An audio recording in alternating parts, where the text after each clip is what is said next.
Là, tu m'entends. Ça Ok. m'habitue tous les Toi, tu jours. sais un peu déjà les questions que tu vas poser, etc. Bien sûr. Ah là là, ça veut dire que c'est carré. C'est ça. C'est pas carré, mais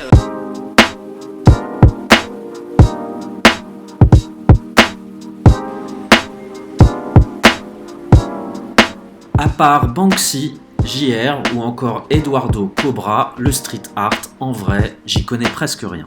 Au mois de février, j'ai visité la galerie temporaire de MGLO, artiste parisien, qui à l'occasion de ses 20 ans d'activité a exposé quelques dessins et sorti un bouquin de photos d'une production singulièrement délirante.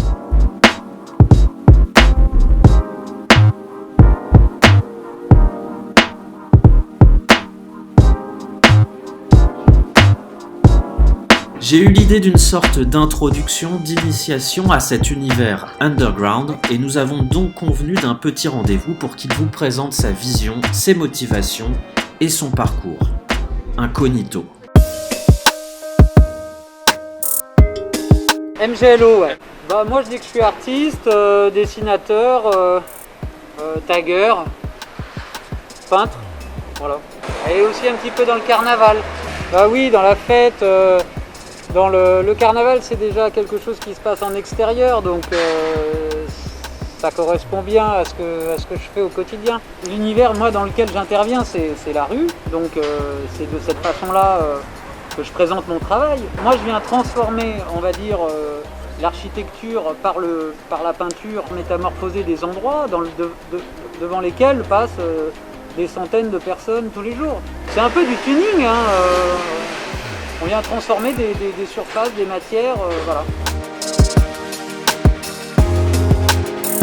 C'est un parcours qui démarre par des tags en bas de chez moi, dans mon quartier. Et par la suite, j'ai fait une première carrière dans le graffiti, on va dire, d'une dizaine d'années avec un graffiti traditionnel, sur train, dans la rue, un peu partout. Et après, derrière ça, j'ai laissé tomber ce mouvement traditionnel pour m'orienter vers quelque chose de plus artistique. Artistique dans le sens où ça se tournait plus vers le dessin, mais toujours avec la même technique de peinture sauvage et illégale. La base, je sais pas, mais en tout cas, moi, c'est la méthode que j'utilise pour partager mes œuvres et mes dessins. C'est une forme de publicité, quoi, à échelle de la ville, quoi, une forme de propagande.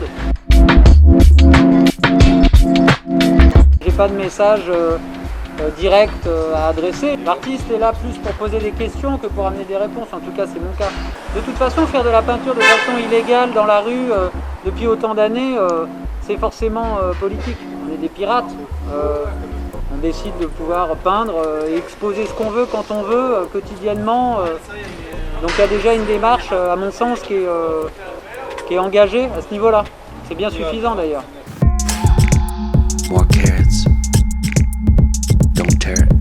C'est un CDI et qui n'est pas en 35 heures. Donc pour pouvoir avoir une véritable proposition, il faut s'engager totalement.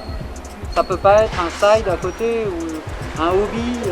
S'il y a une difficulté, je dirais qu'elle est plus dans l'engagement de temps et l'énergie qu'on met dedans. Ce qui passe au début d'un délire devient rapidement quelque chose de chronophage. Je dirais que moi j'aime faire n'importe quoi de façon très sérieuse. Voilà.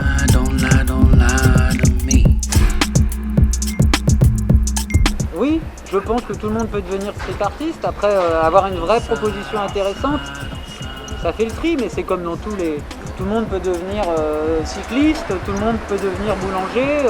Ça fait pas que des bonnes baguettes non plus, hein.